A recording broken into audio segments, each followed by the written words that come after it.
ए जीवन रे तुमे जहाँ पाइबाकू चाहूच ता पाई पारुना तेज जानतु यार असल कारण गौतम बुद्धଙ୍କ कहानी। नमस्कार, स्वागत करुच्ची मोर आईबीएस मोटिवेशन चैनल को। कौन तुमे सतरे जहाँ पाइबाकू चाहूच ता पाई पारुना आ जेपरी गढ़ी हेबाकू चाहूच सेपरी निज गढ़ी पारुना तेबे आजिर कहानी तुम ही अटे। मन लगाई निश्चिंत शुणिबे। जदि ए कहानी को शेष पर्यंत शुणिबे ना तेबे ए कहानी एमिति शिक्षा मिलिबो जहाँ तुम जीवन में बहुत काम आसब। से कहानी को शेष पर्यंत निश्चिंत शुणिबे। बंधु माने आज तुम पाखे जहाँ भी नाही एथिपाई नाही कि आपण भाग्य रे लेखा नाही बा तुमर भाग्य खराब एटा नुहे। तुम पाखरे जेतिकी भी अच्छी सेतिकी पाइबा पई तुमे योग्य अट। ए संसार बहुत न्यायप्रिय अटे। से तुमको सेतिकी देई थाए जेतिकी तुमे पाइबा पई हकदार होइताओ। से तुमर ज्ञान होइथाओ बा धन। जदि तुमको अधिक हासिल करबाकू चाहूच तेबे तुमको निजको योग्य करबाकू ही पड़िबो। बंधु माने कौन से गुण अच्छी जहाँ तुमको योग्य कराई थाए? कौन तुम मैंने से गुण को जानिबाकू चाहूच?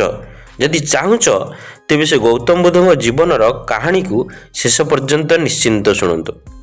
थरे गौतम बुद्धଙ୍କୁ गोटे सभारे भाषण देवाई निमंत्रण करा जायतिला। जेतेबेले सभा आरंभ समय हैला बुद्ध सेठाकू आसिले। किछि समय बसी किछि भी भाषण न देई सेठारु चली गले। पाखापाखि 100 रु अधिक लोक बुद्धଙ୍କ भाषण शुणिया पई उपस्थित थिले। आ बुद्धଙ୍କର एमिति व्यवहार से माने बहुत मर्माहत हेले। किंतु केही भी जणे बुद्धଙ୍କୁ किछि प्रश्न कले नाही। तार पर दिन सेपरी सभा आरंभ हैला। किंतु द्वितीय दिन सभार लोक संख्या 100 रु कमी जाई पाखापाखि 80 जण थिले। बुद्ध सभा को आसिले एवं आज भी सेपरी किछि न कही चली गले। लोक माने पुणी आश्चर्य हेले किंतु केही भी किछि बुद्ध को प्रश्न कले नाही। तृतीय दिन मध्य सभार आयोजन करागला किंतु सभार लोक संख्या आहुरी कमी जाइथिले। एही सभारे केवल 50 लोक ही आसीथिले। बुद्ध सभा को आसिले, एपट सेपटे लोक मानकु देखिले, पुनर्बार किछि न कही चली गले। बुद्धଙ୍କ एपरी कार्यकलाप देखि किछि लोक माने अत्यधिक क्रोधित हेले। कारण सेमाने तांको घरु समस्त कार्य छाड़ी सभा को 3 थर आसी निराश होउछंती। किंतु केही भी बुद्धଙ୍କ सामने कौनसी प्रश्न कले नाही। चतुर्थ दिन मध्य सभार आयोजन हैला। सभार लोक संख्या कमी जाई 30 जन हो जाइतिला। बुद्ध सभा को आसिले, स्मित हास्य देई पुनर्बार सभारु चली गले। एथिरे लोक माने क्रोधित होई पछपटु बुद्ध को आक्षेप कले तो किछि लोक निजको ए सभा को बारंबार आसीथिबारु निजको धिक्कार कले। बुद्ध मध्य चली जाउथिबा समय रे लोक मानकर तांको प्रति कहूथिबा कटु कथा शुणी न शुणिया परी चली गले।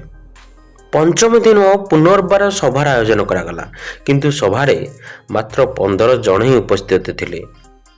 बुद्ध पुनर्बार सभा को आसिले एवं निजर आसन अलंकृत कले एवं सेही सभारे थिबा 15 जन को ही उपदेश देले।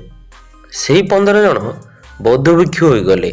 आ आगामी दिन रे सेही 15 जन बौद्ध भिक्षु ही देशर विभिन्न कोण रे बुद्धଙ୍କ ज्ञान को प्रचार प्रसार कले। किछि दिन एपरि बीती जाइछि। बुद्धଙ୍କର जड़े शिष्य तांको पचारिछंती, आपण सभा को आसी कौन पाई किछि न कही सभारु पळै जाउथिले।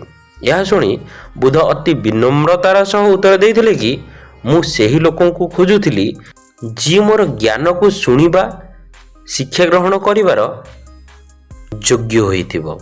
प्रथम दिन रे 100 रु अधिक लोक आसीथिले किंतु सेमाने खाली आसीथिले। तांको मनरे किछि जानिबा शिखिबार इच्छा ही नथिला। मोर उपदेश रे तांकर किछि भी परिवर्तन होई न थांदा कि से मोर ज्ञान को अन्य लोकंक पाखरे पहुंचाई पारि न थांदे। मते सेही लोकन को खोजिबार थिला जे माने मोर ज्ञान को दुनियार समस्त लोकंक पाखरे पहुंचाई पारिबे। मु एथिपई बारंबार सभारु किछि भी न कही चली जाउथिली। मु देखिबाकू चाहुथिली केउ लोकंक पाखरे मोर ज्ञान ग्रहण करिवा पई प्रकृत इच्छा शक्ति अछि। आ जेउ मानक मनरे इच्छा शक्ति थिला से शेष पर्यंत मध्य रहिले। जेउ मानक मनरे धैर्य थिला ସେମାନଙ୍କୁ ମୁକ୍ତିର ମାର୍ଗ ମିଳିପାରିଲା। ଆଉ ଯେଉଁମାନେ ଖୁସି ଖୁସିରେ ଚାଲି ଆସିଥିଲେ ସେ ଏବେ ଘରେ ବସି ରହିଥିବେ।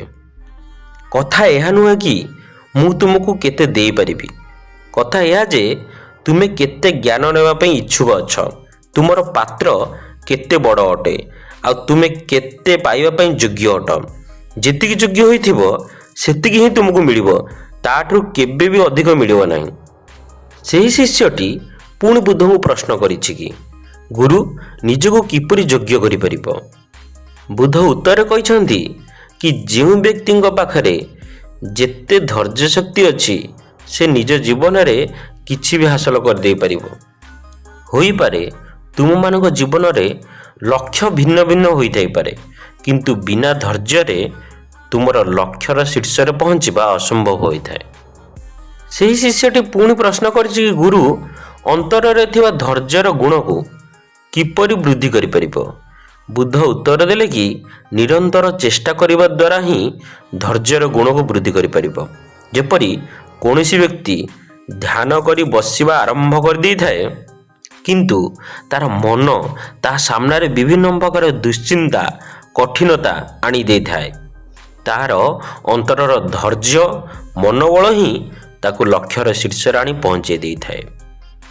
ସେହି ଶିଷ୍ୟଟି ବୁଦ୍ଧଙ୍କୁ ଆତ୍ମରା ହୋଇ କହିଛି କି ଗୁରୁ ମୁଁ ଏବେ ବୁଝିପାରିଲି କି ଧୈର୍ଯ୍ୟର ସହ ନିରନ୍ତର ପ୍ରୟାସ କରିଚାଲିଲେ ହିଁ ସଫଳତା ନିଶ୍ଚିନ୍ତ ଅଟେ।